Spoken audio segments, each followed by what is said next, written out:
But welcome to the reset. I know many of you on this call. I'm looking at the images, but for those of you I have not met, my name is Rachel Moeller. I am the Executive Director of Relations at Lafayette College. I'm also a member of the grade class of '88, I know we have at least one person, Nancy, from '88 on the call. I'm also the parent of, my daughter's a member of the class of 2021, so she will start her senior year in just a couple of weeks at Lafayette. So we're thrilled that you could all join us today. This presentation is by the Council of Lafayette Women, as well as the Office of Alumni Relations, and we're really thrilled to offer this today. This is part of our continuing series, our Connect Ed virtual learning community series that we had sort of envisioned for quite a while, and then the pandemic really launched us into all virtual events, since we're not having in-person events at the moment, and hopefully some of you have participated in some of the other connected seminars that we've had, and then at the end, close of the presentation, I will give you a little glimpse into what is also to come. Just so we can have the highest quality experience for everyone today, we ask that you do mute yourselves. You can certainly keep your camera on so Deb can see you, but we ask that you do mute yourselves while she's giving the presentation, so it allows for everyone to hear her as easily as possible. We'll be pleased to take your questions via the chat. My guess is many of you are Zoom experts by now, and you'll see the chat option if you're on a PC at the bottom of your screen. If you are on, a tablet or some kind of device, typically it's in the, for iPads, it's in the top right corner. You're welcome to type your questions in the chat, and we will, Deb will address as many of those as possible. All right, let's get into my introduction of Deb Cummins Stellato, who I am just so thrilled that she said yes, and she took my phone call and I reached out to her. Deb is the president of the Think Good company. She specializes in igniting potential in people and organizations as a success coach, a facilitator, and as a speaker. She's a certified professional coach. She has extensive experience around leadership coaching for both profit and nonprofit leaders. She's worked in diverse business sectors, including nonprofit, higher education, and corporate consulting. She is a certified leadership coach and facilitator of the Leadership Challenge and Whole Brain Thinking. And she may, her name may sound familiar to some of you. Her face may be familiar, as she spent 10 years working at Lafayette College. She had two different roles. She served as the Associate Director of Residence Life and spent much of her time with resident and affinity groups like the Council of Lafayette Women. And then she also had a position, this is how I got to know Deb, as a development officer, and she worked with reunion and giving programs. She has served as CEO of Habitat for Humanity of the Lehigh Valley, Executive Director of Meals on Wheels in Lehigh County. And again, just a reminder, if you're not on mute, if you can just please mute yourself during the presentation, we would appreciate that. And I think that we're ready to go. Deb, you all set? I am. So I have to say, first of all, I'm really nervous and excited to be here. Being with people from Lafayette is like being— Yeah, I got your message. Yeah, that was expected. Okay. We're marching forward. I have a call into Eric to ask him. Somebody, Rachel, I don't know how to mute whoever's speaking. If you look at the participant list, Deb, you can actually see who's not muted. That happens, that answers the question. Let me see. I don't know who that is. Okay, it looks like everyone's muted, so I don't know. Okay, hopefully that's the end of that. Okay. So I am super excited to be here. I did spend a lot of time at Lafayette. My daughter grew up on Lafayette's campus. We actually lived in South for a little bit of time. When I was in residence life, I was living in the graduate apartment on the first floor, and she was 2 or 3, and she'd take her shopping cart and she'd roll it down the halls of South, and there were all males living on our floor at that time. So she had this very unique experience. And I should also say that it's been a very funny life for me, because I met my husband while working at Lafayette in development, and he is a Lehigh alum. So we have a lot of yucky rivalry in this house, but I have maintained my loyalty to Lafayette. My first game I went to, I still call it Lafayette Lehigh. The first game I went to, I sat in the Lehigh section. I wore a Lafayette sweatshirt. I brought a leopard. I sat in Lehigh territory, and almost was like assaulted, I think. So it was crazy, but I love Lafayette. I love everything about Lafayette. And so I feel very happy to be here with you. So today we're going to talk about a topic that has been really front of mind for almost all of my clients. So as Rachel said, I do a lot of coaching, one-on-one coaching. I do a lot of work with nonprofits. I do a lot of team coaching for companies. And really this whole idea of how do we get through this time that we're in? How can we reset our mindset to look through different lenses? Has been very powerful for people. So what I'm going to basically be doing today is giving you a full introduction to what I think makes up a mindset reset. After the presentation, I'm going to send you a PowerPoint with some exercises and also links to some of, there's a YouTube link on it, there's a resource list on it, and there'll also be a little special offer at the bottom of it. But I'm going to get started, and feel free to jump into the chat. We'll try to monitor it. And of course, if any of my former students are here, I'd love you to say hi, because I keep up with many of them on Facebook. So it would be really cool to see you guys. All right. I'm going to go. Goods are on order. So I thought overall that. Deb, you may want to mute all. If you go to participants, as the host, you have a mute all function. Yeah, we had a lot of inventory. I'm gonna, hold on, he's distracting me, so I apologize for that. Okay. Give me a second. Next thing I had was Wow, okay. this minimum charge. Jesse, Jerry, That means me? voice from. If you go to the participant list at the bottom, I think there's a mute all option for you as the host.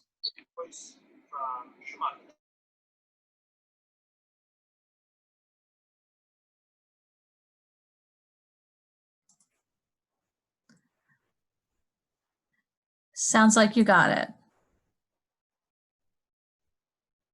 But Deb, now you're muted, I think.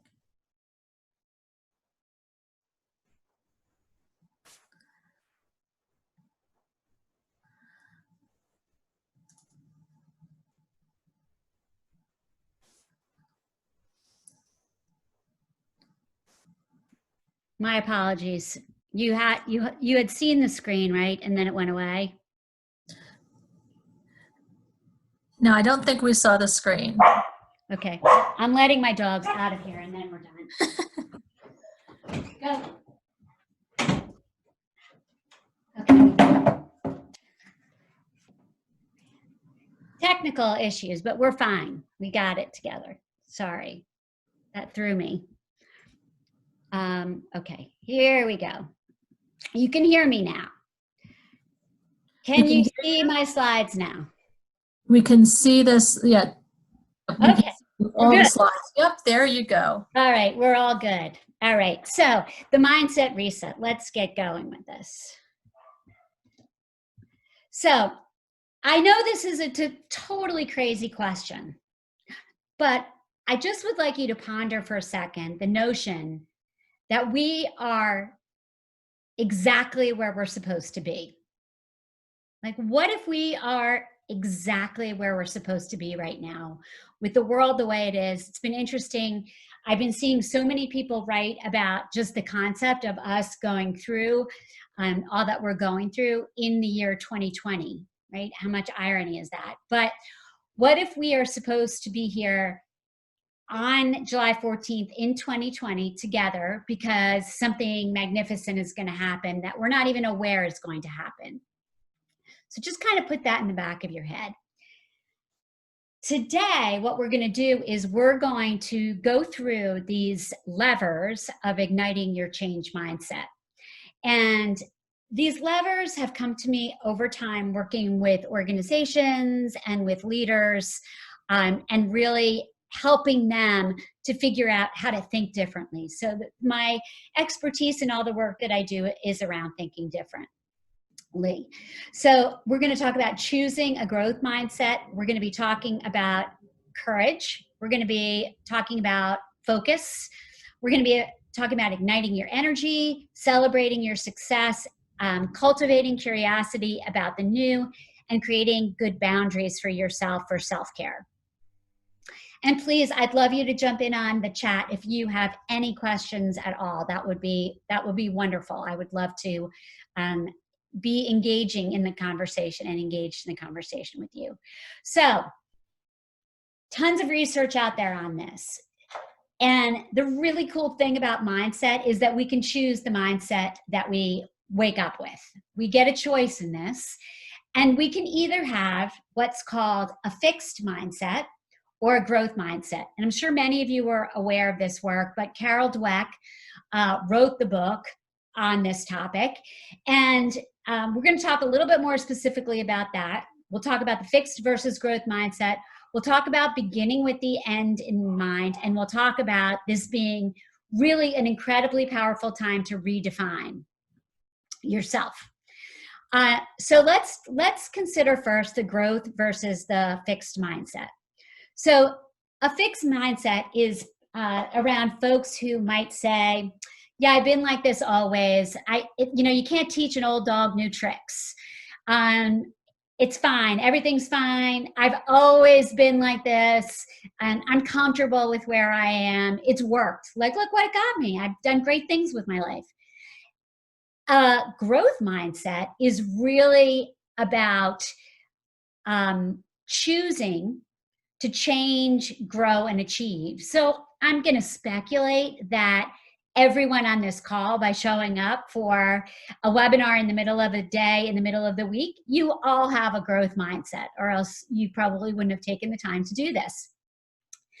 What's also really interesting, and I know since I left Lafayette, there's a large program around neuropsychology. And this concept of a growth mindset is really focused on concepts of neuroplasticity, where the more we try new things and develop new habits, we actually can build capacity in our brain to think differently, which is very powerful if you think about it, because things don't have to be the way that they've been. Yay, Mia, a neuro major. So you will get this concept of neuroplasticity very quickly. But what we know is that growth leads to a more balanced state of well-being, much more positivity in people's lives, and resilience in life, which is also something I've been writing and speaking a lot about, is resiliency. That how do we get resilient, or are we wired to be resilient? So the first thing that we need to do as we approach a growth mindset is choose a growth mindset. Choose to figure out what resources are in front of us and bring them into light. The second piece of this is what I call beginning with the end in mind. And I have been and always will be a big Stephen Covey fan. And this is a concept that he has always taught about, right? And he used to have this ultimate way to begin with the end in mind, which was kind of a depressing way to think about it. But he used to talk about writing your own eulogy. That was the ultimate begin with the end in mind. Like, what would you want people to say about you after you're gone? And one of the things that I have really been encouraging people to think about to shift their mindset is, what is the story? What is the story that you want to tell about 2020 in 10 years from now? And I think it's such a critical question, because all of us have experiences with really powerful storytellers in our lives, people who've survived great crises and trauma, and they tell stories very powerfully about how they made it to the other side of those crises. Well, we all have a story to tell now, and really being able to compose your story right now and think about it is absolutely essential to looking at things through a growth mindset. So is it that you came out of this as somebody who served others? Is it that you came out of this as somebody who learned to speak another language? Or is it that you learned a new technology? But being intentional about that story can be extremely helpful in shifting your mindset about what's happening right now. The other thing that's really interesting around this choosing a different mindset is many of us are experiencing a redefining moment. So even though we can really talk about creating a story, a future story, we also are experiencing something different for those of you who are in our workplaces and at home, what teams look like. So I really am encouraging people to, redefine your definition of a team and your expectations of your coworkers. And that goes for whether you're at home or whether you're going back to work, or whether your workplace is now your home, or all the iterations, hybrids that are happening out there. The one thing I'm seeing as we're coming out of this, at least going into, I'm in Pennsylvania, I actually live in Bethlehem, as we move to green, is that there have been all these interesting trends throughout the crisis where in the beginning, people were like, I can do this. Their headspace was okay. People got comfortable with Zoom. Then probably sometime in May, people were tired of Zoom. They were like, I don't want to have another cocktail on Zoom. I don't want to read another book on Zoom. I don't want to have another meeting on Zoom. And now people are coming into this new normal, realizing that this remote technology is for real. And so a lot of my clients and a lot of, particularly the women that I'm working with, are thinking about how they're going to redefine their teams moving forward, and definitely their expectations of their coworkers. And that also includes how we manage our time, which we'll get a little bit more into in a second. But really pretty critical that you're thinking about this. And so even within your family units, your coworkers might be your kids or your husband or your partner or your dogs. And how are we going to live together in our new communities with all of this going on?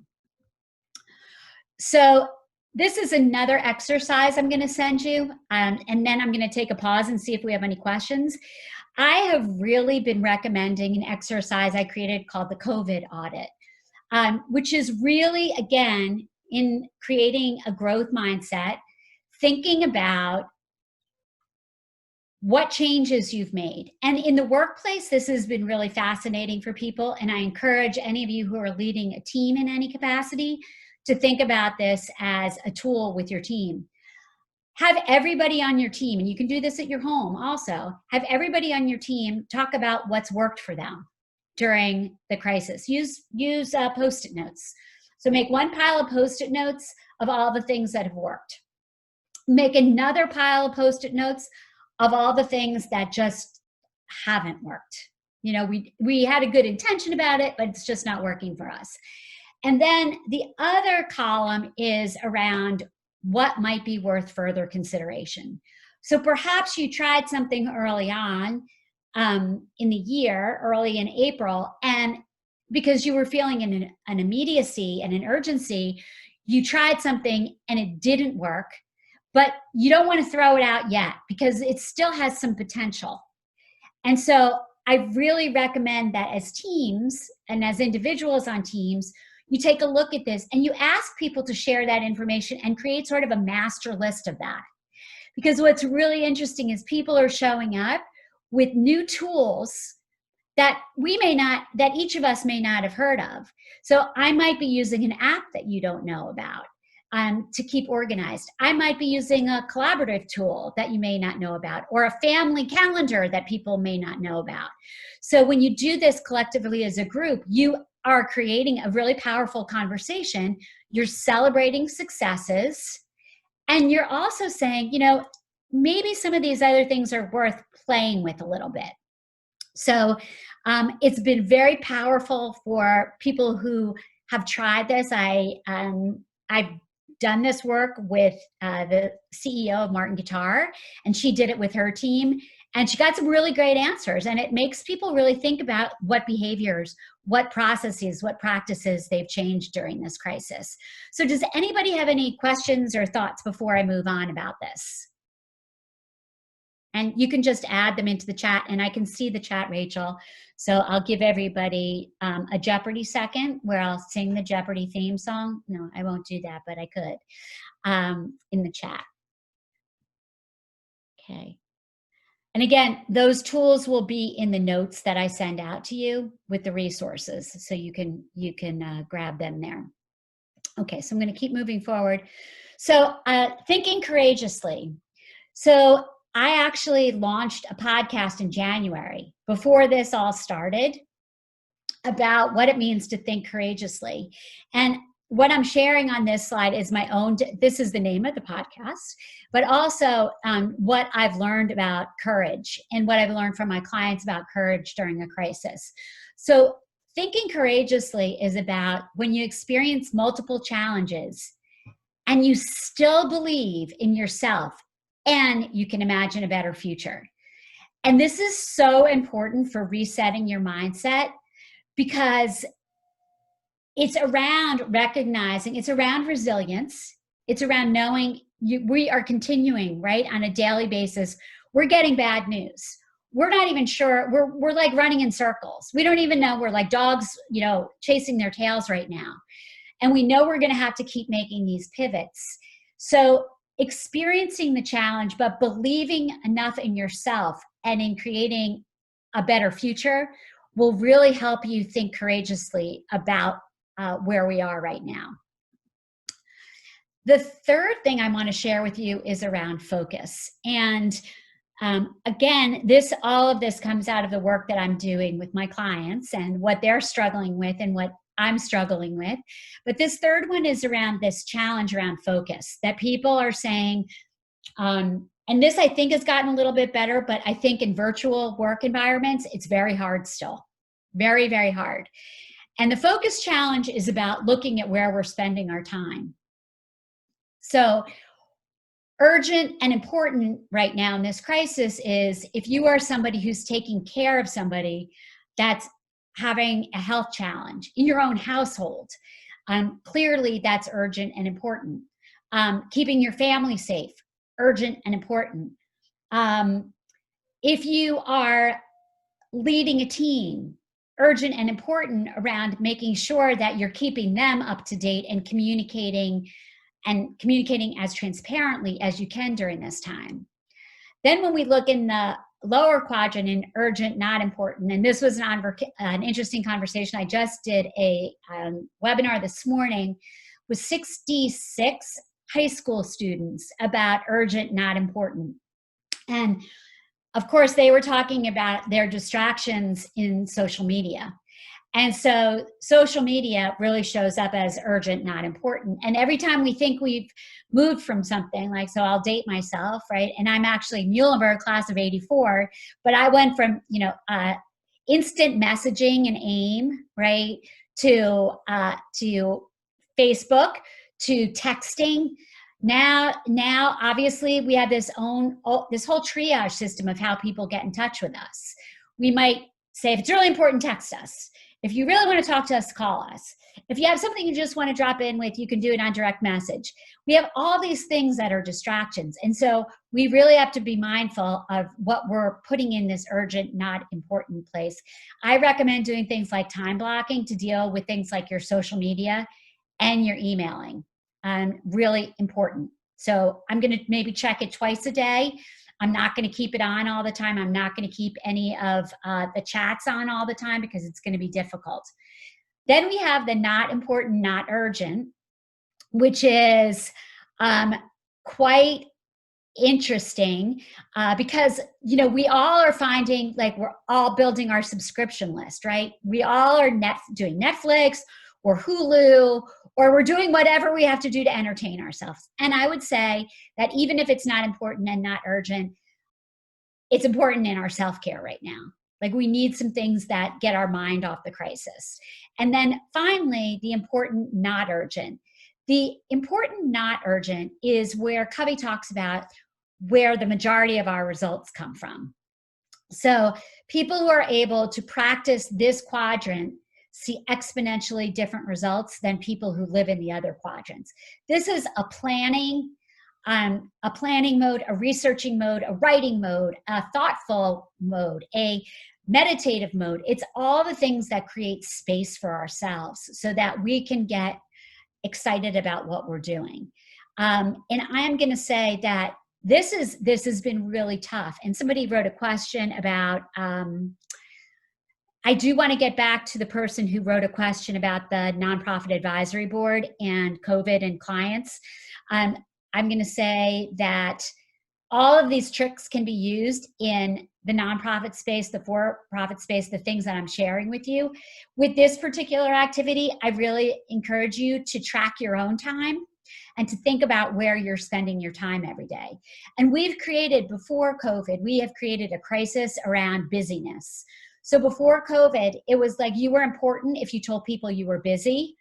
And a lot of that busyness came from urgent, not important, which is sort of interesting, right? Now we have more space. Actually, some of my nonprofit clients are saying we're actually able to bill out more billable hours to clients because we're not commuting. So we're getting those. So our whole way of looking at time is turned upside down. And so thinking about where you're spending your time is incredibly important. So Blake, I'm going to definitely get back to you, and I can certainly follow up with you on your excellent question.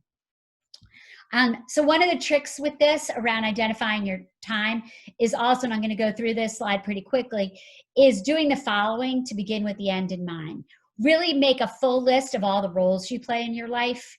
Mom, worker, grandparent, dog mom, member of a board, all those things. Like, just keep going. Make as long as a list as time will allow you, or a piece of paper will allow you. Then take a moment to reflect on how you want to show up in that role every day. Even from wherever you are is wherever you is, right this second.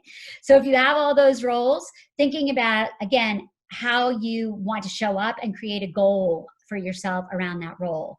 And then finally, I'm really suggesting that people stick to this create what I call defining my day as a way to look at the way you're using your time. And this is identifying 3 top priorities every day, just 3 big rocks every day. So you'll know what they are. If you are in the workplace, you'll know what the 3 things that are non-negotiables are for that day. As a parent, you know what the non-negotiables are. Whatever those roles are, figure out the goals, and then figure out on a weekly basis how you address each one of those roles. And then once you've done all that, then you can prioritize your day. This is an example of what my day might look like with tasks. This is a very different way to look at the way you're planning your calendar. So for me, this could be a typical day. I have a priority of checking in with my clients. So I'm reminding myself who to call, how I need to prep for a coaching call, who I need to send an email to. But the big bucket is around my clients.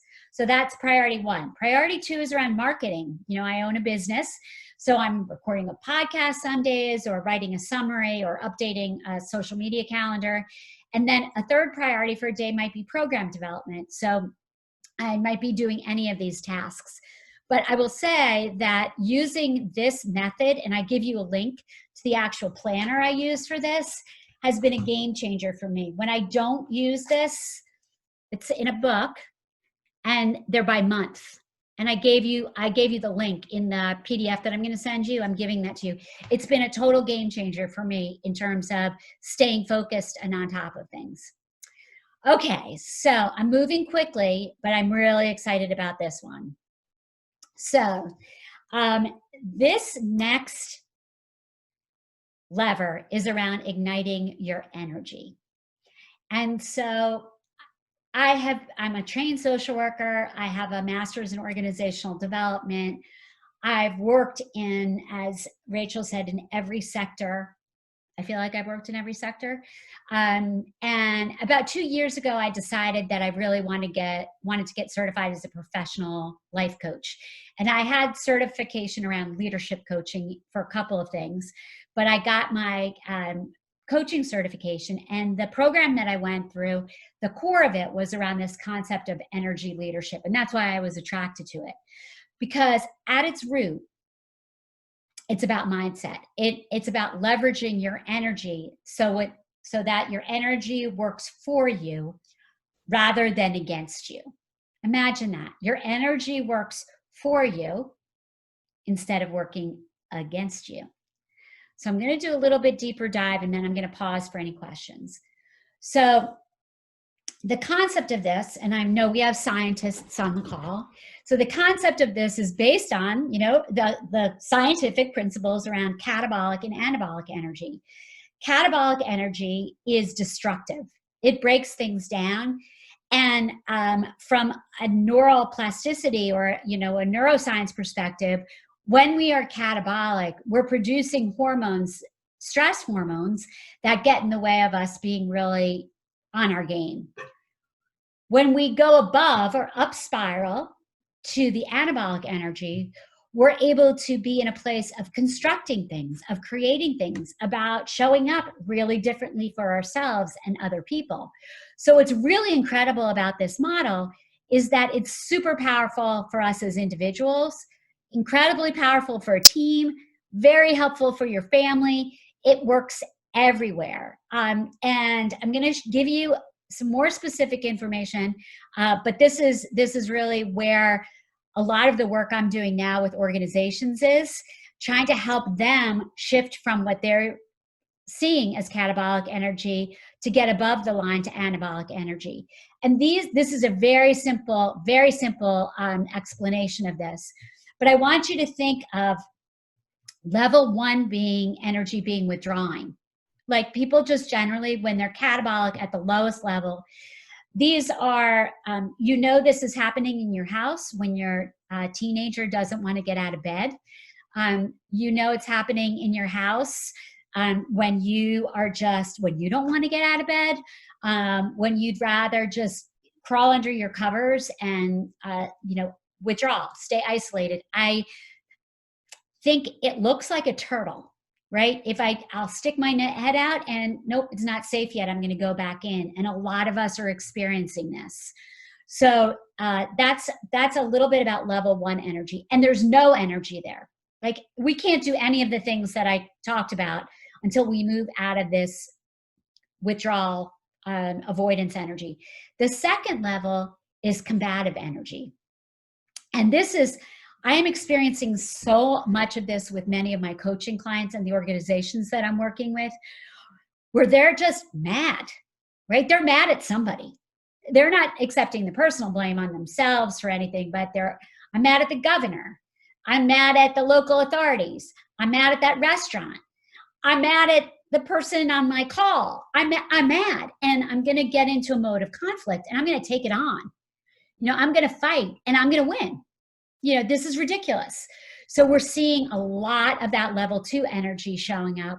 And that, in addition to what we're seeing with a lot of the civil unrest, is where people like me who are coaches and work in a lot of social justice equity space are seeing people really, really catabolic and not knowing what to do, which is just horrible.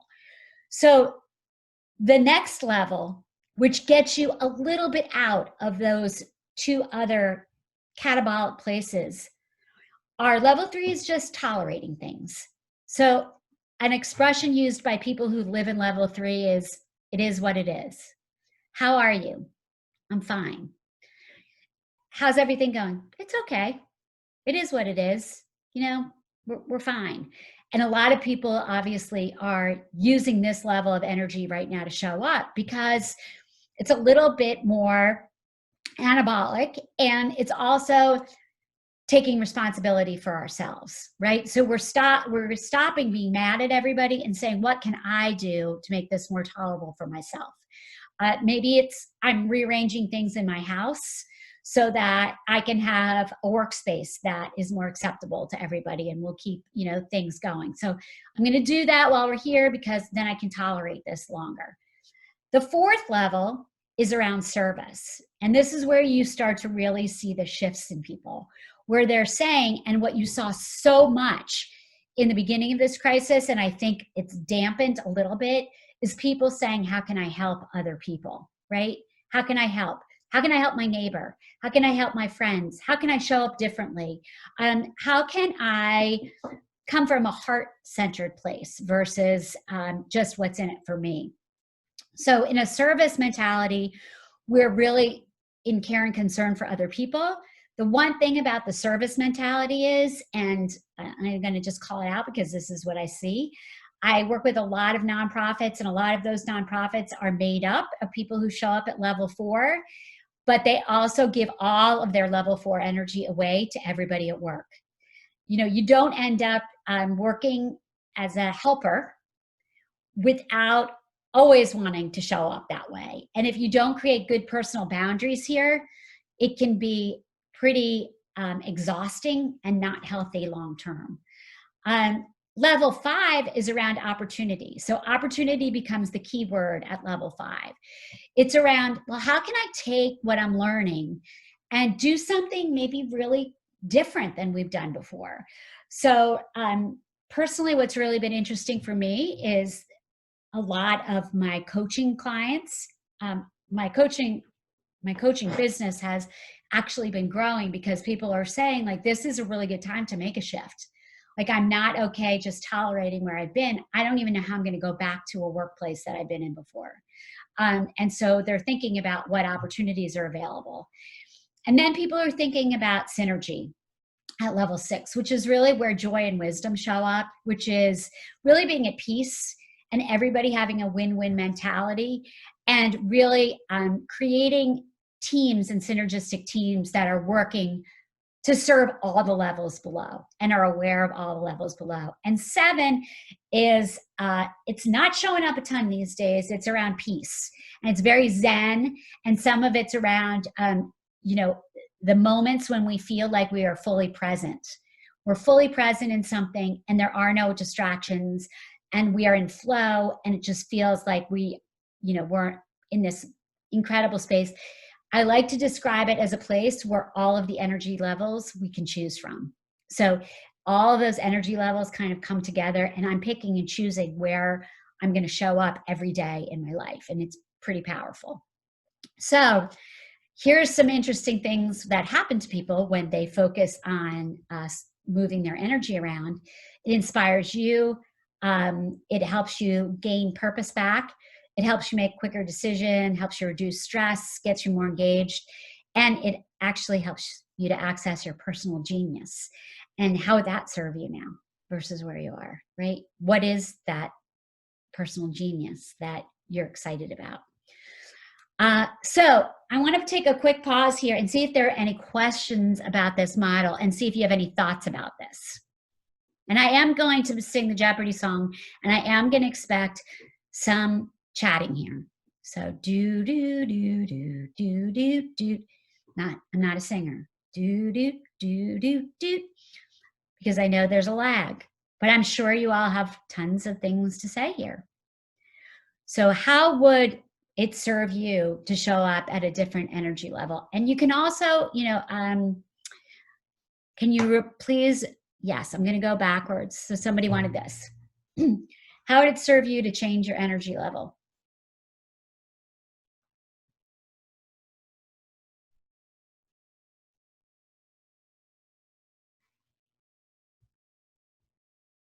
And I also want to say that you don't go from 2 to 7. You make small shifts. Moving between levels seems so difficult when you're exhausted. Does fatigue play a role? Such a good question. There is a real thing going on right now around fatigue and Zoom fatigue and COVID fatigue. And really a lot of the research is saying that doing Zoom for countless hours a day will wipe you out because you're being fully present in a way that's a little bit different. It's also for those of you who are juggling multiple roles right now, it's exhausting. I mean, I have seen the craziest things on Zoom in the last 4 months as a coach. I've had nursing moms on calls. I've had toddlers. I've had dogs. I've had everything. And I know people are just really tired. So what I suggest with this is just acknowledging where you are. And the biggest thing is, if you can think about these energy levels as being a straight line, and know if you're under the line or you're above the line, just that can be helpful. Just knowing whether you're catabolic or anabolic can be super helpful, and saying to yourself, maybe I just need a 15-minute timeout. I need to get up, I need to move, I need to look at something different. It's one thing to manage your own energy level and feel like you have more control. How do you inspire your team members to reevaluate their energy levels and make the shift? Ugh. I think introducing people to this model is really helpful, and also to think about where I've been spending a lot of time from an organizational perspective with this is having people redefine their mission, and then helping them get to level 5 by thinking about what role they have in an organization and how they can show up differently in that role.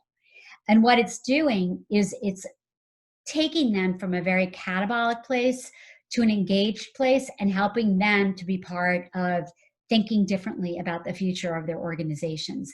And that seems to be actually giving people who have traditionally thought of themselves as not contributors can contribute. Even that exercise, that audit, the audit exercise that I shared with you, can be really powerful for your team, just to let them talk about it. And what we're also seeing again with that shift in the Zoom conversations is, in the beginning, we were showing up very compassionately. Now our patience is being tested. So as leaders, what's becoming more interesting is, how are we continuing that? Like, is that continuing to be the case? So giving time at the start of every conversation and meeting to do a real check-in with people, and asking them, like, my question is, how's your energy today? And even if you introduce people to catabolic and anabolic, it can be a game changer. So that helps a little bit. Okay, I'm going to keep moving on. So the other thing I want you to challenge yourself to do is to build your confidence quotient during this time where you're resetting your mindset.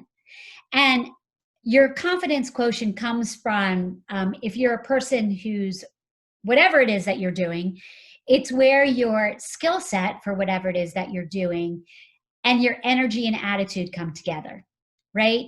So it's an interesting leadership conundrum for many people, because they might really be a great accountant. They might be like the world's greatest accountant. They might have 10 letters after their name. But when they do an inventory of their confidence in being a leader or showing up as a leader, it may be that they're not feeling like their voice is being heard, or that they haven't been able to step into a place of contribution. So this is an excellent time to really be self-reflective about both of those things. Where's your skill set and where's your confidence? And how do those things interplay with your energy? And being intentional about then what you surround yourself with to build your confidence quotient. This is a particularly important thing for emerging leaders. And my years at Lafayette gave me my passion around working with student leaders. And, I could teach them, I could give them the tools in the toolbox. I could teach them communication skills, right? I could teach them how to delegate. I could teach them policies and procedures for dealing with something on a floor in a building. But the difference maker around leadership and personal leadership is where you show up in terms of your attitude and your voice. And really thinking about, are you showing up powerfully, or are you showing up powerless, feeling powerless right now? Interesting. Somebody has a great note in here. Thank you, Ellen, for this. I'm going to take a second to look at it. Not been depressed during the pandemic. I think it's more reflective of heading to make a career change. That is so what I'm seeing. people are like, I just cannot see myself going back to this. And there are a lot of, there's so much research. I don't even know how many page report from Society of Human Resource Management that tells like actually what anxiety and depression looks like now. And it's off the charts. The amount of prescription drugs being prescribed, off the charts. If you're in a company, people accessing employee assistant programs, off the charts. And so again, are you taking advantage of those things? Are you asking for help also, which is another one of these? Like, know when you're sort of at your own capacity and knowing how you can show up. Yeah, and I do think that there are people who are up and positive. So I'm going to give you one other observation on this that I find fascinating. On my podcast, I interviewed a millennial, like she graduated from college 2 years ago. And her podcast is about mental health. It's called Solace in City. And we were talking about anxiety and depression. And she said, you know what? I think people who have anxiety issues, and I'm not saying that this is true for you, Ellen, but it's kind of interesting, are actually, because they were aware that they had anxiety issues, are like managing through this a little bit better than people who did not develop coping mechanisms for anxiety and depression. And I know that sounds like a little odd, but I also think it's kind of interesting to think about, right? So, and I do also think that positive attitude, Ellen, to your point, we are wired with optimism and pessimism. Like there is a bit of that. So for some of us, it's really hard to stay above the line. And like that fixed mindset will say, yeah, I'm okay. And I'm just going to be okay. Like, I'm just going to tolerate this. Is it done yet? So I think part of it is whether people are having a growth mindset or a fixed mindset. So that goes into the next point, which is really knowing when to ask for help. And also as a leader, being a compassionate leader, realizing that these conversations around how people are doing, absolutely critical. Absolutely critical. You should be having, if you were having team meetings and stopped doing them, you need to start having them again. If you were having one-on-ones and you stopped doing them, think about a way to do them differently. If you're not asking, I think sometimes we're such adaptive creatures that we jump into the environment that we're in.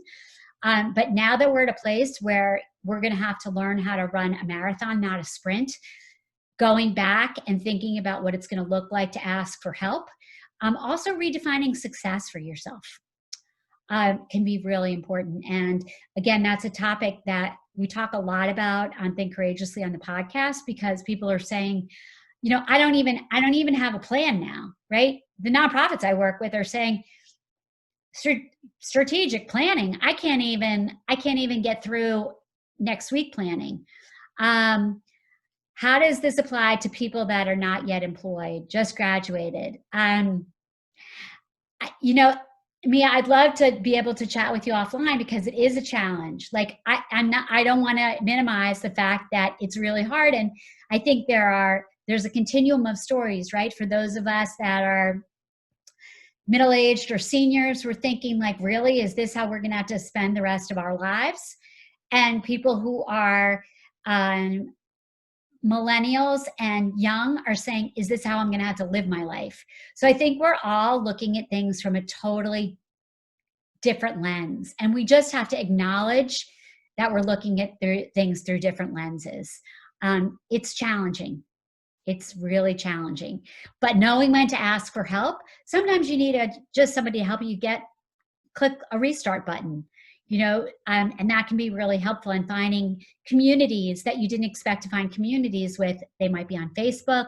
They might be in, this alumni group might help you provide some of that for each other. So think about that as well. Here's another fun thing that you can do is around celebrating success. And so during this time, one of my favorite activities, because I was terrible at this, really terrible at it, and especially during my years at Habitat as the CEO, I always thought about I always was a team. Our team did this, we did this, we did this, we did this. And then when I switched into coaching and I had to market myself, and my coach said, well, what are you going to share with people about you? I hadn't even thought about that. Like, I had always supported the team instead of celebrating some of my own successes. So I think it can be super powerful, especially for women, to create a success journey map. Lay it out however you want. Take any kind of chapter you want to look at and say, oh my gosh, during that time, I did this and I did this. And there's just a lot of different things that you can do. When I did that map, I was like, yeah. Actually, I was like, hell yeah, we did some really cool things. And I brought some of that to the table. And it felt really good. And it felt very, very energetic for me to do that. And I'm finding for a lot of people that I work with, regardless of where they are on their journey, so whether you're just starting your journey or you're in mid-journey or you're thinking about your next chapter, this is very, very powerful way to think about things. And it also naturally creates a different level of energy when you're able to do this. It helps with that level 4 because you're being a little bit in service to yourself and acknowledging yourself, which we may not always feel comfortable with. Some of us are not journalers. Some of us just don't feel comfortable with that. So I really recommend that activity. I love the idea about cultivating curiosity during this time. So I love the notion that you can change your mindset right now by really taking on something, exploring something you never thought you could explore. I'm sure many of you are aware you can do some really cool things right now. You can take tours of zoos. You can take tours of cities and museums, and you can do them virtually. Challenge yourself to take a tour once a week of something that you're curious about. What would be the most uncomfortable thing for you to do in the outside world, but that you might actually have some fun exploring by yourself at home. So instead of thinking, it's a way to redefine success, and it's about thinking around this curiosity and growing your curiosity. And then finally, it's around self-care. And I found this super interesting this morning. This group of 15 to 18-year-olds, and I'm sure many of you are parents of 15 to 18-year-olds, it was hysterical. I was asking them about their roles. They were like, self-care was the number one thing. Like, I don't know, they seem to be doing okay with this. I don't know what they're doing, but I was like, can I have some of that? Like, are you taking bubble baths during the day? What are you doing? But I think sometimes we forget to take care of ourselves. So self-care, coming from a place of choice, much of what I do is around intention versus default. So again, really thinking about the roles, like, yeah, you can put your role as being kind to myself. You can put a role as being a friend and showing up with other people. Interesting note, when women get stressed, the first thing that they drop are their female friends. It's really interesting. So if you put friend on your list, kind of rethink that through. Yeah, it is fascinating. This younger generation are much more able to do it, especially in comparison to boomers. And I was fascinated by their response today. I was completely fascinated. It's like, why can't we figure that out and be good at it? And I also thought, I have a parent, she's just, my daughter's just turned 30. I'm like, well, we probably did a lot of things for them, right? I mean, all of us have done a lot of things for them. And so they're kind of used to that. So, and I can't imagine now, many of you have kids that have returned back to the nest. So you're having to do all this again and talk about redefining teams and boundaries. So I will have this information available to you in what I send you. So you'll need to keep an eye out for that. But I was hoping to close this little pop off and unmute everybody and see if anybody had any final thoughts. And I'm looking at the participants, if I can find the participants. There they are. Look, Rachel, I'm just flying through this now. I don't know how to unmute everybody at the same time. Okay, wait, I see an option. There isn't unmute all, I think. There isn't? Okay. Well, Well, there is. There is. I don't see it. Okay. So any questions on any ways that I can be helpful to you? Rachel, any final thoughts about any of this?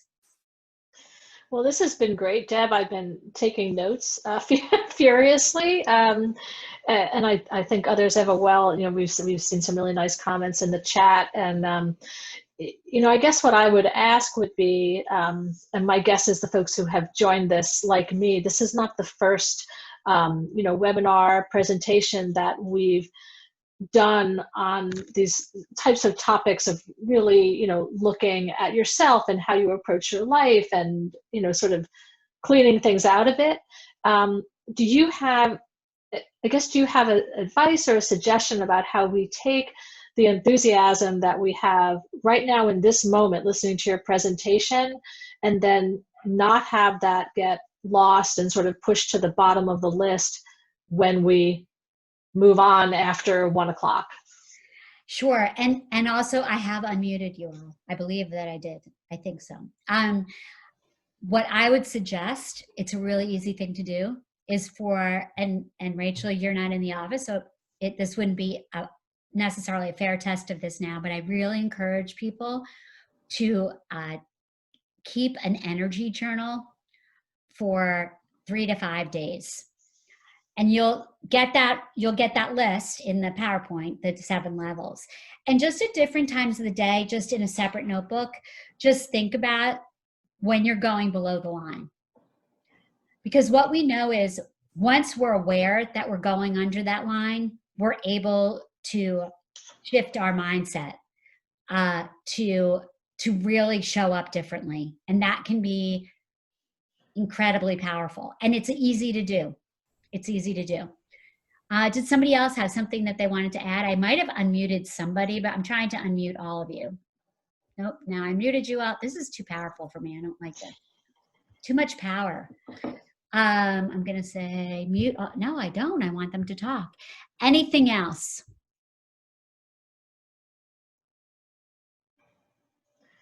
Well, I don't think I see anything in the chat. Do you see anything in the chat, Deb, or no? I don't see anything in. All right. But I'll be excited to follow through with everybody. And it was so good to be in leopard territory today. Go Cards. And I hope that all of you, it takes work. I'll say that also. So doing a mindset reset is a conscious, very conscious activity. Very conscious. And it's hard. Well, we thank you so much, Deb, for your time today, and thank everybody here for their attention. I always watch the participant list during these presentations to see if the numbers dip at all, and they didn't. So that's always a really good sign that, again, that people really are benefiting what you had to share. I will let everybody know, just remind you that you will receive an evaluation of this program in the next couple of days. You'll also receive the recording from my office, and we will post that recording on our website as well. So if you know of anybody who wasn't able to join us, who you really feel this could be kind of powerful for them, you'll be able to share that link to the recording. So that should happen in the next few days. And also, as I mentioned at the beginning, this is part of really this connected virtual learning series that we have. We have a variety of programs. If you go on leopardlink.lafayette.edu, that is our calendar. That's where any events that we ever have, whether they be virtual or in person, are listed there. If you go there, you'll see quite a number of things in addition to these connected webinars. But I will draw your attention to the next one that's coming up, which I'm super excited about, is actually on July 23rd. It is the effects of the pandemic on the global workforce, and it will be presented by a panel of Lafayette alumni who work for the Solidarity Center in Washington, DC, some of whom you will know. Nalisha Mehta is one, Jeffrey Zimmer. I don't have the full list in front of me, but I would encourage you to sign up for that. I think that will really be fascinating. So if there's not anything else from you, Deb, that's really all that that I have for the group, and I thank you all for spending your time with us today, and hope you all continue to be well. And look out for that email, and it'll give you, it'll be a PDF, and it also will have a video embedded in it. Rachel's familiar with my little videos that I do. That'll give you a very special offer because you've been a part of my Lafayette extended family. So thanks again. Thanks, Rachel. Bye-bye.